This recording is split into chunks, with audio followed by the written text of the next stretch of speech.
Volkswagen Tiguan 1.4. So mga leak to. So ito yung naka-job order ngayon dito sa Tiguan na to, 1.4 TSI. Kasi yung leak niya sa ilalim manggagaling lang dito sa taas. Ayun, yung makabasa na yun. Bali marami siyang kumakatas. Ayan. So doon na muna tayo sa valve cover tapos ipapalinis to. Baba sa ilalim, galing sa taas. Ayan.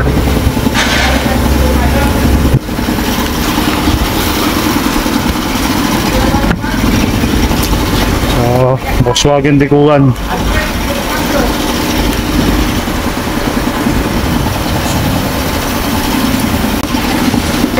Ayan o, basang-basa siya, galing sa taas.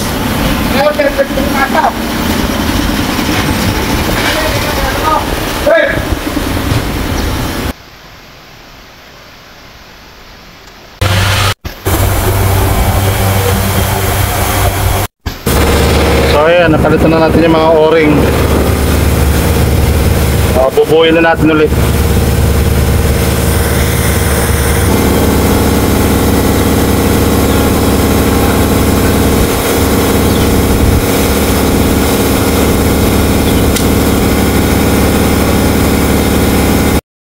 So bali dito nga, bali pinalitan na rin natin ito ng mga spark plug sa ignition coil kasi nga binuksan natin, chinek natin na yan. Ganyan na itsura ng mga spark plug niya. So ito yung mga coil niya, yan nga yung binulit natin, naputol na rin sa sobrang tanda na yan. So yan nga, bali pinalitan na natin, so ibabalik na natin yan, ayan yung mga wiring niya.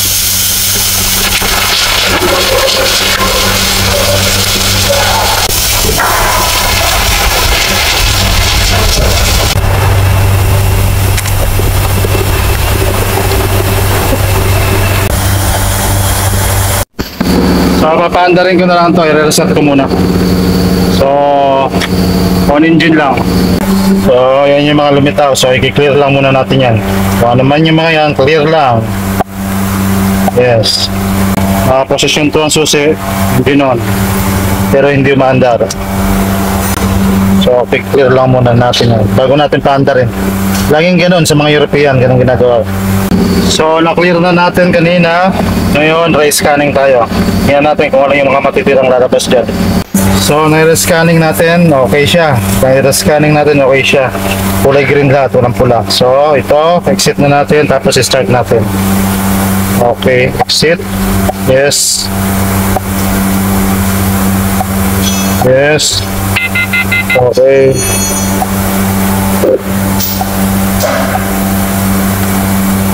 Tapos, off engine.